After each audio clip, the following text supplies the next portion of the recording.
This is the Reluctant Leader Podcast, the podcast designed to help you step out of the shadows and become an inspirational leader.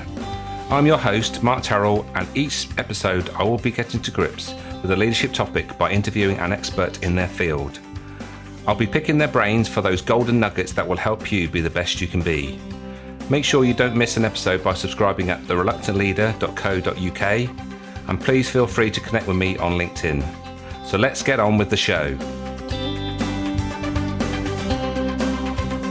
Today I'm talking to Ashley Bishop, who is a men's health coach and body transformation expert. Ashley's supercharged body system is designed specifically for successful businessmen who want to look and feel their best in the shortest amount of time. He believes that when you look and feel your best, you have the confidence, energy and ability to give your best in every area of your life. Hope you enjoy this chat about physical fitness, and I'll catch you on the other side.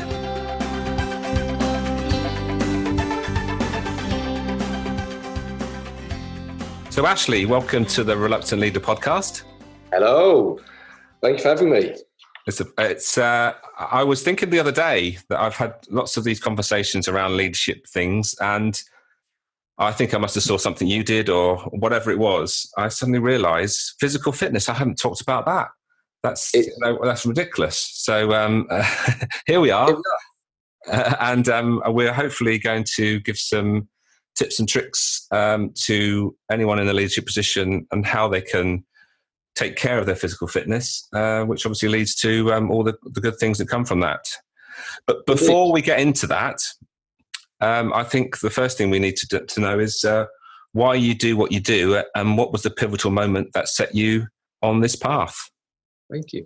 Well, so thank you for having me. It's great to be here. And you're right, it's physical health, mental health. It really is something that's sort of put on the back burner for most people, where actually it should be sort of much more in the forefront of their mind. But anyway, look, we're going to get onto that, I know. So I mean, I've been in the health and fitness world since 2000, primarily in my early days as a personal trainer. And for this was that very traditional sense of being a personal trainer, which was it's all diet and exercise, standing over someone, shouting at them, making them try and squeeze out another couple of repetitions. Here's a diet plan.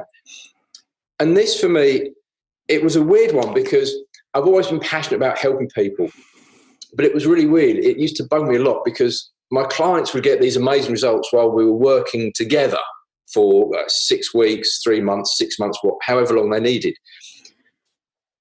And they got their results, but then at the end, when we sort of had our goodbyes and well done and everything else, it would be a few months later and I get the phone saying, "Oh, it's all gone out the window. Actually, I put weight on. I've just lost all my energy." And this is something I struggle with because for me, I've never wanted to just help someone in the short term. I've wanted to have the ability to have a positive impact over their entire lives. So it kind of led to me going, do you know what? This personal training stuff, as it is, doesn't work. It's flawed. So for me, I then started saying, well, where's the missing link? What's going on? Because I have this sort of world-class knowledge on things diet and exercise, but I'm not having this long-term impact. So about 4 years ago now, I started sort of diving into why personal training didn't work for a lot of people. And it came down to the simple thing of we were creating the wrong habits. You see, in my belief, and this comes from a lot of the neuroscience courses I've done, everything we do is habitual. How we drive our car and even how we brush our teeth every morning. You'll notice that you brush your teeth the same way every single morning, and it'll feel weird if you try and do it differently. And actually, traditional personal training, this was sort of like the aha moment for me, is that traditional personal training created the wrong habits. It created a habit of dependency on your personal trainer, which, don't get me wrong, obviously from the financial implication is you're always going to need a personal trainer, so that's great. But you're creating a habit of dependency where you depend upon someone telling you what to do all the time. And of course, when you then lose a stone, 2 stone, you have more energy, you tone up, you've got much more sort of mental fitness. When you then stop seeing that personal trainer, the habit is broken, and all you can do is default back to the old habits that are sort of stored away in deep memory. which is, well, this is how I eat and this is what I don't exercise. So that was really my pivotal moment of that real sort of light bulb moment of, aha, the traditional way of personal training is flawed. And that's led me to now work with people in a completely different way, where we focus on creating a new set of habits which you're responsible for, and you then don't need me to keep reminding you to do. No, that's really interesting, because I think a lot of people will resonate with that, especially people that have tried to introduce more physical activity in their routine and failed.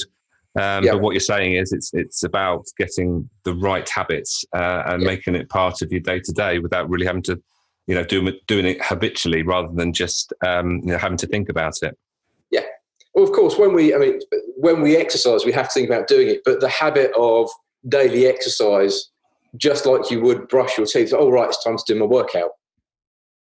It's, I've woken up, there's a bottle of water, I'm going to drink 500 mils of water as soon as I wake up. Yes, and I'm sure we'll be getting on to hydration, because that's really important. So I think what we should do is actually start at the basics, really, and talk about what are the real benefits of physical fitness, and what comes from that. A lot of people know a lot of these already, and the list is huge. It's when you stack up against the time you need to invest in looking after your health, your fitness, your well-being, and the results you get. Now, obviously, there's the ones that we can see. Looking after your physical health, you'll maintain a healthy weight. If you're carrying a few extra pounds, you'll learn to lose them. The cardiovascular side, that improves. Of course, you're then reducing the risk of coronary heart disease, other diseases. You have more energy, more get up and go, which has its impact in every area of your life. You wake up in the morning and you wake up, you're energized, you wake up full of energy, you jump out of bed rather than dragging your backside out of bed, as I know a lot of people do. You've got more energy that you can put into not only your business, but your family life as well. Mm-hmm. And the list of benefits could go on and on and on. Yes, I did some research, which is basically just Googling physical fitness things before I speak to what I do with all my my interviewees. And the things I came across were obviously more energy and productivity, more confidence and creativity, which is interesting, which I guess comes from more energy. But I think if we're talking about as this is about leadership and how we can help people in a leadership position. Yes. I think one of the things that is important about physical fitness is that it allows us to make better decisions. Indeed. Yeah. Which obviously leads to better performance initially, eventually, I should say. Yeah. Well, for me, the starting point for everyone I work with, anyone I speak to, it's all about energy. Energy, so I've nicknamed it, energy is everything. Because if you don't have enough energy, it affects every area of your life. If you don't have enough energy, you don't want to go and work out. So it has that knock-on effect. If you don't have enough physical energy, you don't have enough mental energy, which means you do make poor decisions, you make poor choices, or it takes you longer to make those decisions and choices. Your productivity and performance is reduced. And just a tidbit to something we're going to lead on to later, you mentioned hydration. Well, actually, if we're dehydrated, even by just 4%. And a lot of people I speak to are actually chronically dehydrated. Well, just talking about hydration alone, if you're, like I said, this 4% dehydrated, your productivity, your personal output, your performance, whatever terminology best suits you, can be reduced by 10 to 20%. But you look at that on a daily, weekly, monthly, and yearly basis, that's a huge amount of time lost just through being dehydrated. Yeah, it's interesting you talk about energy, because most people, when they talk about energy, they want to save energy. If I'm a bit tired, so I'll just sit in front of the telly tonight. But actually, that's like the opposite you should do, isn't it? Yeah. Oh, well, don't get me wrong, I get it. You have a long day in the office. I speak to a lot of business owners, business leaders. I have a long day in the office, lots of stress, get home, chill out in front of the settee with a takeaway or very heavily processed foods. It gives you that comfort feeling.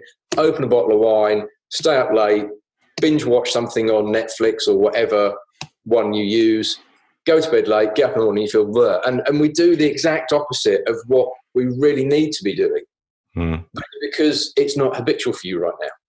Yeah. And that is absolutely resonates with me just at the moment. Me and my partner, I said to her that, you know, we're getting into a habit here of sitting in the front of the telly, opening, you know, a bottle of wine, just sitting there and not really doing much in the evenings. And if we don't do it, you know, we're going to wake up in 6 months and think, well, what happened there? We haven't really sort of moved.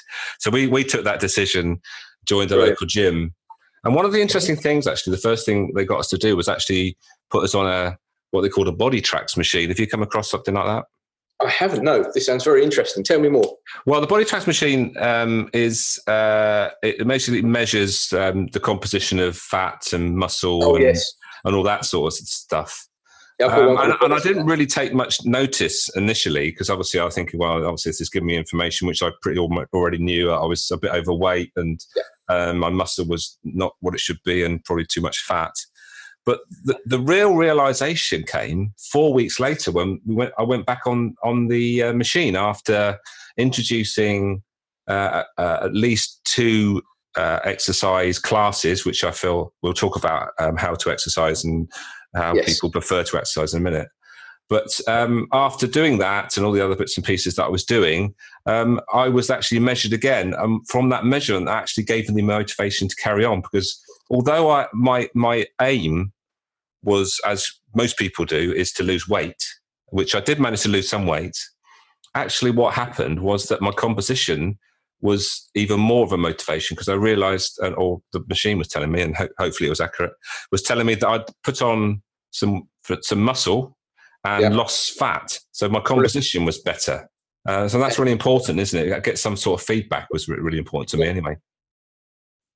Yes, indeed. I mean, I love these machines. I've got one that's called a Body Stat, and it gives us the same general information. And I always say to people when I go through the goal setting process with them, we have the tangible results, you know, which are, you know, we can measure weight loss, we can measure muscle gain, we can get the tape measure out to measure inches around various parts of the body. But it's also then taking it to the next level of, well, why is this important? You know, how is it going to have this positive impact on your life? Because, put it a different way, would you prefer someone to say to you, wow, you weigh sexy? Or would you prefer someone to say, wow, you look amazing?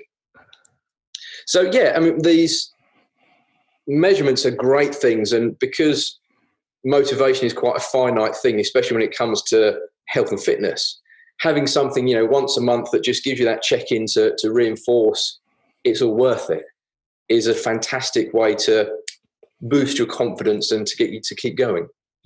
Yeah, even if the initial goal, which is typically to lose weight, isn't actually being realised, if you get some sort of positive feedback, that's actually sort of moves you forward and actually makes you carry on doing what you've been doing rather than lose heart and think, well, I'm doing all this stuff. I'm giving up things that I like to eat and stuff, but I'm not seeing the results I'm looking for. But if you get that feedback, then that can make such a big difference, can't it?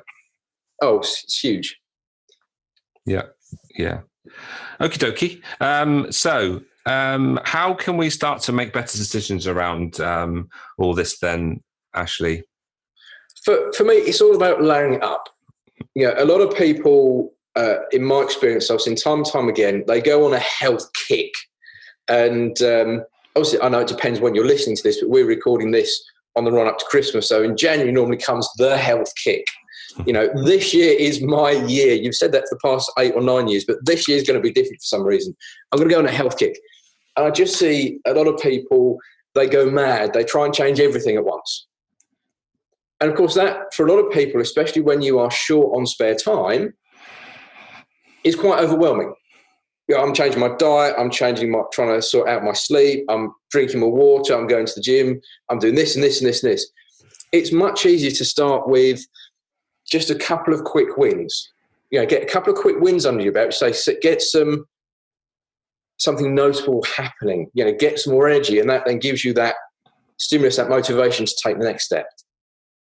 So the first thing where I start with everyone is hydration. And I talk about hydration a lot in a lot of the videos, a lot of the content I put out. You know, there are so many benefits of becoming hydrated, and it's a quick win because it doesn't take a long time of your day to start drinking more water. You know, for a lot of people drink a lot of tea and coffee on tap. Well, you just start swapping that out for a few bottles of water. There's no extra time that you're having to dedicate to this. But I'll say, even just at one point we mentioned earlier about, you know, if you're dehydrated by just 4%, your productivity, your output, your performance can be reduced by 10 to 20%. Well, you think by drinking more water on a daily basis, you know, getting up to, you know, probably ladies between 2 and 3 litres and men probably between 3 and 4 litres. I know that sounds scary to start with, but we can talk about strategies on how to make that less scary. But by building up your level of hydration, literally within 30 days, you're going to be performing at a high level. Yeah, some of the other things, let's talk about the cognitive stuff. Your brain is made up of a phenomenal amount of water. And as soon as you get dehydrated, it lets you know that you're dehydrated by fatigue, so this brain fog. So again, we talk about decision making, everything like that. You know, that's hampered quite a lot. Even things like, especially for us vain people, and I know it's a podcast, can't see, but I'm holding my hand up here, I'll admit it. Even for us vain people, you know, becoming hydrated actually helps your skin look fresher and healthier and can reduce wrinkles. You know, so there's lots of mental and physical benefits of becoming hydrated. So just getting that under your belt to start with, you know, starting to feel better, to have more energy, is that stimulus to then take the next step and the next step and the next step. And why do you think it is that most people sort of reach for the coffee and tea rather than the water then? Well, it's just the mindset we've created. You know, I need a cup of coffee to get going. You know, I just need a cup of coffee in the morning to get me going. Again, it's actually the wrong thing. Yes, there are health benefits between having some cups of caffeine a day. You know, there's a lot of research out there that does prove that it has some cognitive benefits, but a lot of people just drink so much caffeine that it actually starts causing a lot of sort of neurological issues going on in the brain. We won't go into the deep science detail today. But yeah, it's just the same thing as that getting home and you go, collapsing in front of the settee. It's just the mindset we've created around it. I must have, well, I worked with someone once, it's like, I've got to have 3 cups of coffee before I leave the house in the morning just to get me up and going. Wow. And I said, wow. You know, how do you feel after that? Well, I get a bit of a buzz to start with, but then I'm sort of suddenly down and, you know, it dips and tails off so quickly. And then the automatic response is go and grab another coffee to give you that little perk. But all it's doing is it's overstimulating your central nervous system. Yeah. So when we talk about habits, it's about introducing new habits and actually stopping other habits, isn't it? It's like yeah. So again, that's why for me the hydration is the key thing, because it helps you reduce your caffeine consumption, which can reduce anxiety. It can then reduce taking longer to make decisions and that brain fog. And then you bring the water in, increases your productivity, your performance. It helps you think clearer, make better decisions quicker. So it's just starting to change that habit and switch the habits out. So yeah, and that's why I just see some people trying to do everything at once, and then they just give up on everything quite quickly. Yeah. I think I'm just remembering one of the things I give my clients sometimes when they're sort of struggling with this sort of stuff is the stop-start review. And it encourages them to write down what they are consciously going to stop doing and consciously start doing. And that's the ideal thing. Most people will think about things like, I need to, you know, around their work life, about things that they need to do at work. But actually, it really needs to be more than that. It needs to be things like this that we're talking about today, is think about health issues. Obviously, once your health is better, then you're going to perform better and you'll be able to get more things done. A lot of people get stuck in that sort of catch-22 of, you know, I'm working hard, I'm putting the effort in, I'm putting the hours in, I have a little bit of spare time left for them family, but because I'm tired and exhausted, I just want to chill out and relax. I don't have a lot of spare time for me. I feel terrible, I can't be bothered. And it becomes that vicious cycle. And it's not until you start taking these small steps, like becoming hydrated, that you can then take the next step and the next step. Because most people just deprioritize their health. You know, it's business first, family second, me last. Yeah, I absolutely get that. And I was thinking that the most important thing is actually, the first thing you've got to get over is actually that you want to do it. and get some sort of mindset around that? Yes. Well, I mean, I always look with people, we talk, we go through the goal setting process. And I've recently actually honed the goal setting process for our clients quite a lot by actually saying, look, we know the positive impacts that you're going to gain. You're going to lose weight. You're going to have more energy. You're going to have, you're going to perform better. But let's look at the positive impact it's going to have on your business, on the people that you lead, the people that you employ, on your clients. And let's look at the positive impact it's going to have on your family life. Because your health ultimately isn't just about you. It's about those people around you that are quite close to you. Indeed. And something else I came across in my pre-episode Googling is emotional contagion, which was an interesting thing. So I saw it, I thought, that's interesting. What's that? And basically that is, if you're seen as being fit and well, then that sort of is contagious and actually then passes on to those that you lead and those that you come across. Yeah. So it actually spreads out. So it's not, like you've just said, it's not just about you. If you set that example, then you're more likely to see those that you work with and those that you have even in your private life are more likely to actually mimic you and do the same thing. Yeah. I mean, that's, ultimately what I love what I do, because although I'm only working with my client, I know that they're going to be having a positive impact on so many other people. They're going to be having a positive impact on their husband, their wife, their partner. They're going to be having a huge positive impact on their kids, or maybe even their grandkids, depends on the age group of the listeners. But they're going to be having an impact on the people they work with, they work for, they lead. And in turn, those people will impact. And so I know I'm only working for me with one individual person, but I know the impact that they will have. And let's face it, health is such an important thing. Yeah, absolutely. I just wondered at this stage if you got a case study of someone that's maybe in a leadership position that you've worked with and the sort of results that they've had. I've got a really good one here because this person has been with me for many, many years. Initially as a traditional personal training client, and now is more of a health coaching client. So in a leadership position, they're a director of a national firm. They run their office and they have around about 40 staff to manage, to lead. And they first came to me, they were obese, and this is when we first said, I haven't got a lot of energy and get up and go, I haven't got a lot of confidence because, my clothes don't fit, I feel a bit embarrassed, these sort of things that I hear on a regular basis. And we started off in that traditional personal training sense. Here's a diet plan, I'm going to exercise you 2-3 times a week, here's some home workouts.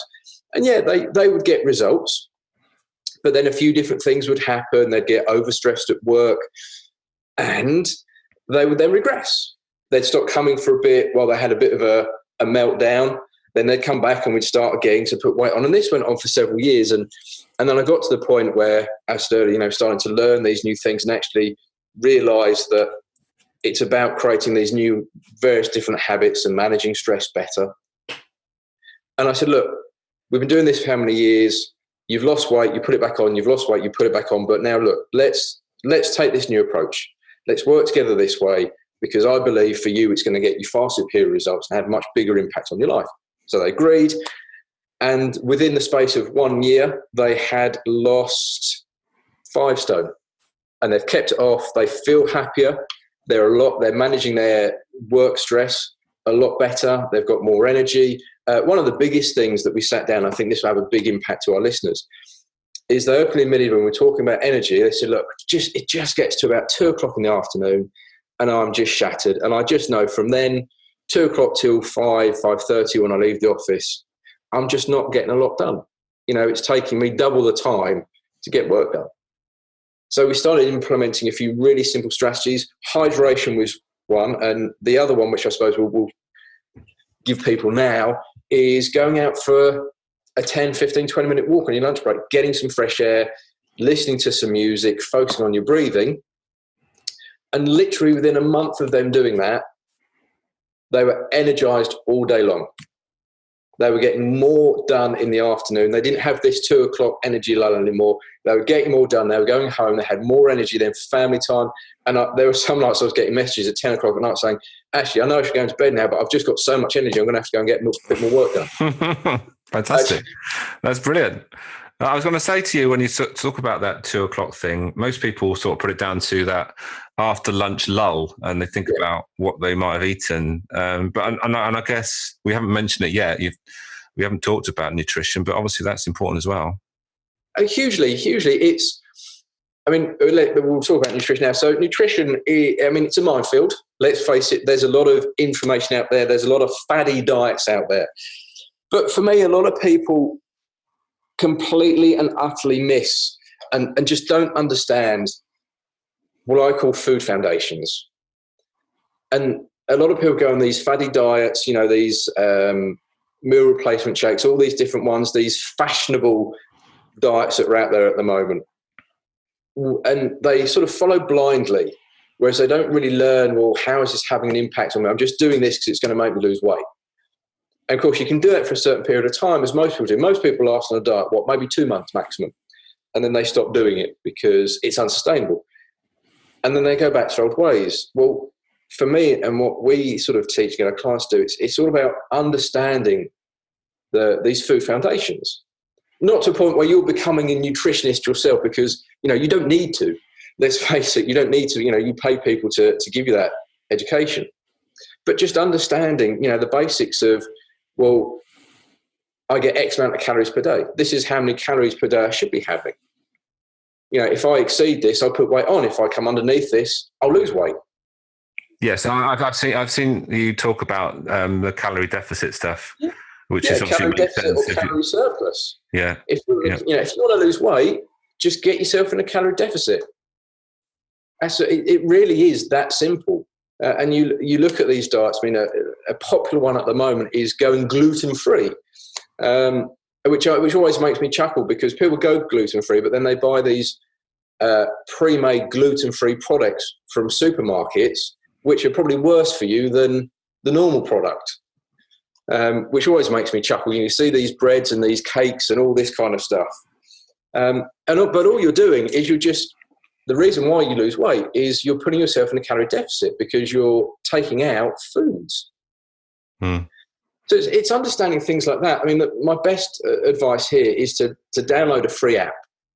We tend to recommend MyFitnessPal, and start tracking your food consumption. Start learning, looking at what you eat and going, my daily allowance is 2,000 calories. Well, blimey, I've just been to McDonald's and had a meal from there, and blimey, that was 1,500 calories. Well, I've only got 500 calories left today. Right. And actually, a couple of hours after having McDonald's, I feel terrible. So yes, it's just, I'm sure everyone can relate to that. Yeah. What I've learned from you recently is, because we're connected on Facebook, and if you do some interesting videos, when you were talking about protein and where that fits in, and how by eating more protein that can help as well. Yeah.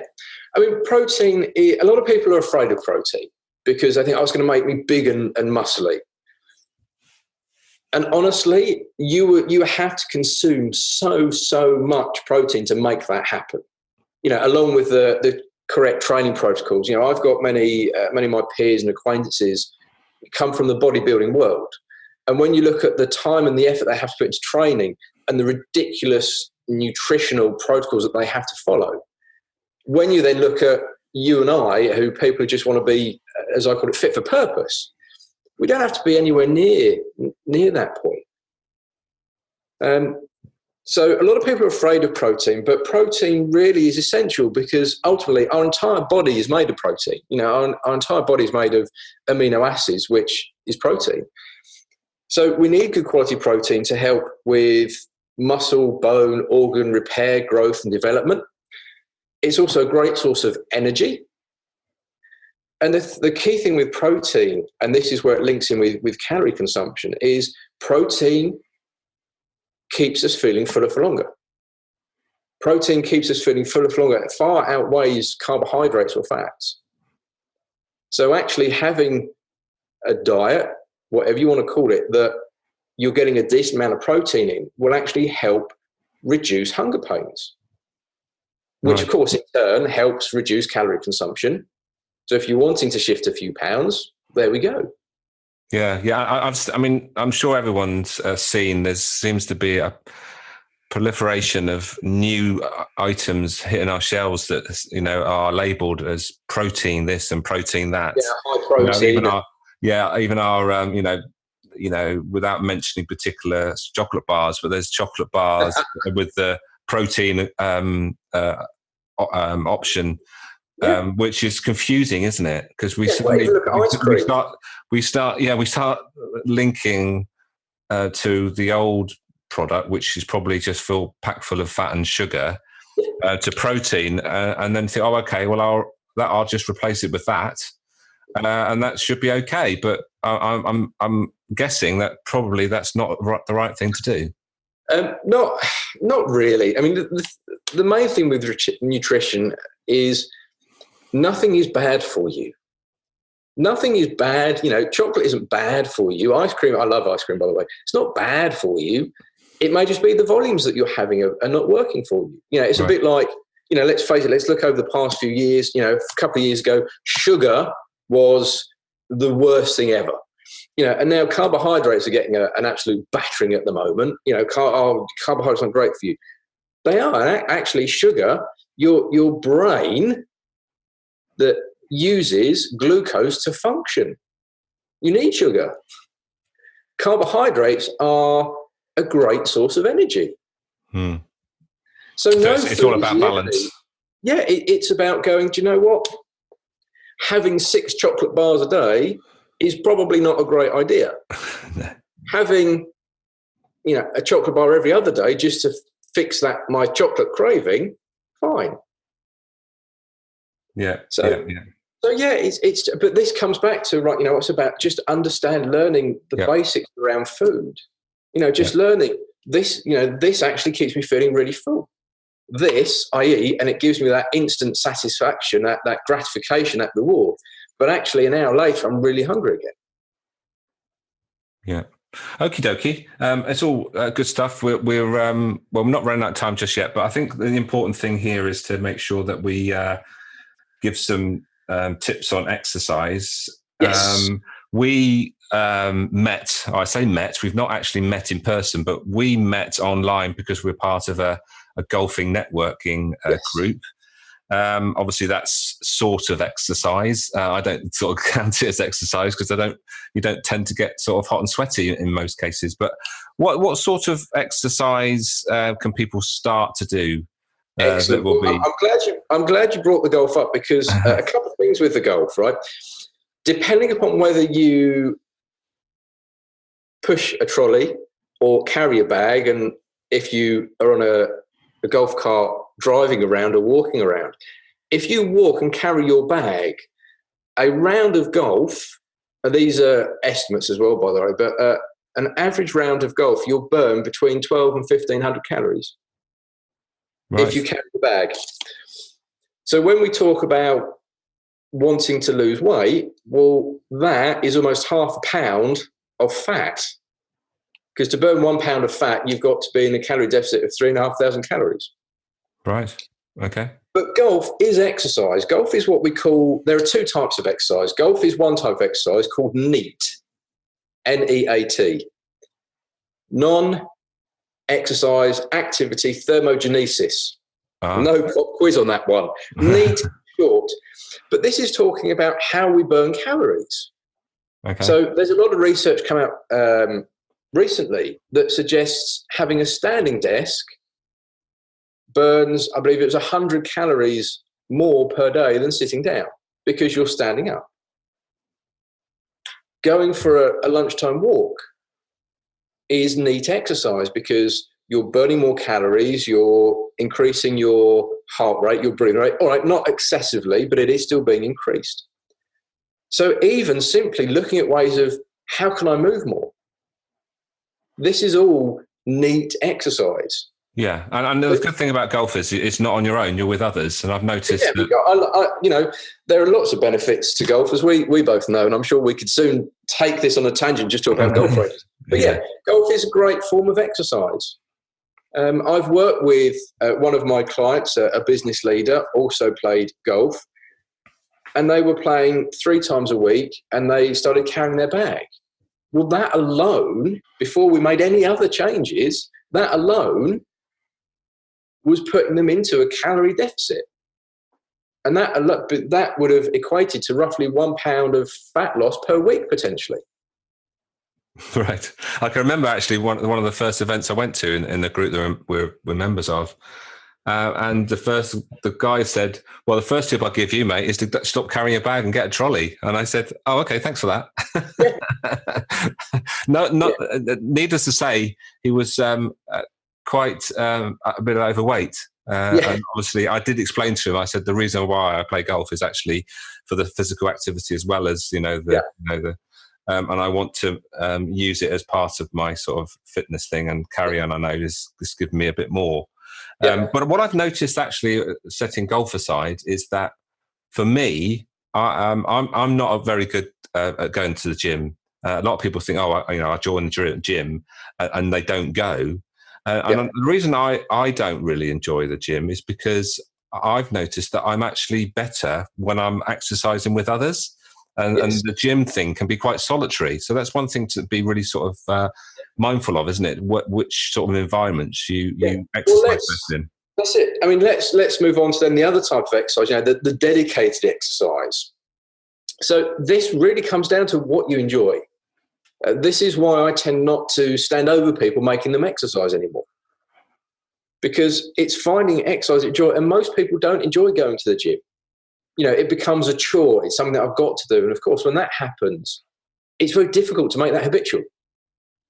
So, going to classes, going to outdoor boot camps, indoor boot camps, this can be a great way for people to exercise and keep doing it. So, I mean, exercise, I think a couple of things to know with sort of the dedicated exercise is, firstly, it doesn't have to consume your life. If you just want to be fit for purpose, exercising for maybe 2 hours a week, dedicated time, this is 2 hours a week, is enough. I mean, I like to break it down. For me, it's all about doing it daily, because that creates a daily ritual, a daily habit. So doing 10 to 20 minutes every day is enough. If it's raising your heart rate, if it's working your muscles, and again, you don't need a lot of equipment because you can use your own body weight. You can use resistance bands. They're fantastic. We love resistance bands because they're relatively inexpensive. They're easy to transport, and they just give you a wide range of additional exercises you can use at home. But again, small handbells, kettlebells, they're fairly inexpensive when you start putting them against a gym membership. And just doing 10, 15 minutes a day is enough. Yeah. Now, of course, if you want to become a bodybuilder or triathlete or run a marathon, it's not, because you then have to do stuff dedicated to that. But if you're someone who just wants to improve your health, improve your fitness, lose a few pounds, get those other benefits like the mental benefits, the cognitive benefits, then 10 to 20 minutes every day is enough. Yeah. And I was just thinking we need to sort of wrap things up a bit because the time's sort of going on. And I think you've probably already done it, but I think we need to sort of finish off with some top tips, with 3 things that you would recommend to someone in a leadership position to start to introduce exercise in a more habitual way to their routine. Yeah, well, we have covered it, but let's just reinforce them. So hydration is one. That for me is the biggest one. Download a free app. Again, MyFitnessPal can do this. Download an app, track your daily water consumption. The equation, a really simple equation, is your body weight in pounds divided by 50. That will give you a 1 or 2 or 3 point something. That's how many litres a day you need, because basically for every 50 pounds of body weight, no matter whether it's organ, bone, muscle, whatever, you require 1 litre a day. I then say to people, there's a certain level you max out at, because depending on how much weight you're carrying, you don't want to be drinking 6-7 litres a day, because that can then become unhealthy and cause other health issues. Mm-hmm. So I always say to ladies max out at 3, men would then max out at 4. But build it up over 30 days. Not many people can go, right, I'm going to start drinking 4 litres of water a day. Build it up over 30 days. Track it every day. Hold yourself accountable. Because again, when you write something down, like a business, when you write something down, you see it, you see the progress, you feel the benefits, you keep going. So hydration would be like number 1 for me. That has a huge impact. Then, number 2, using the MyFitnessPal, start tracking your food consumptions. Just start learning more about what you eat, how it makes you feel. Does this meal that you had give you lots of energy, or make you feel really tired and lethargic and blah? In keeping this, I suppose you've got top tip number 2, A and part B. So part B would be look at your protein. MyFitnessPal gives you the ability to look at like what protein you've consumed, carbohydrates, fats, and things like that.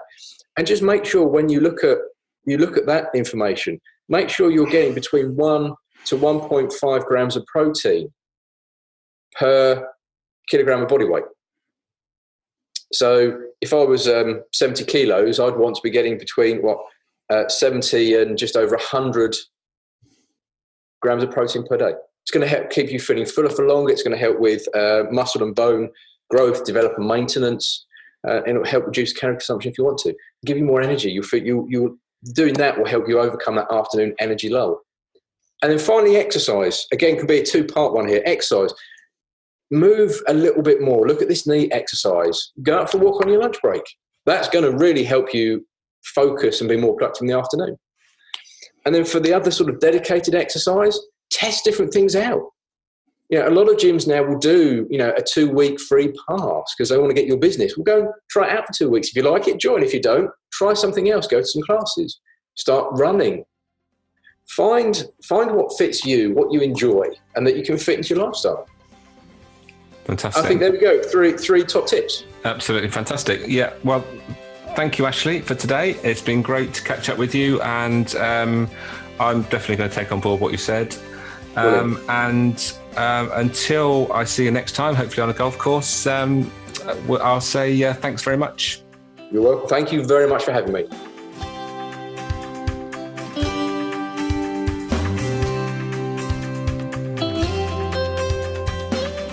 Thank you for listening today. As action leads to outcomes, make sure you make a note to start, stop, or continue doing whatever struck a chord in this episode. Don't forget to subscribe at thereluctantleader.co.uk, where you'll find links to all the past episodes, vlogs, blogs, and how you can get in touch with me. Until next time, bye for now.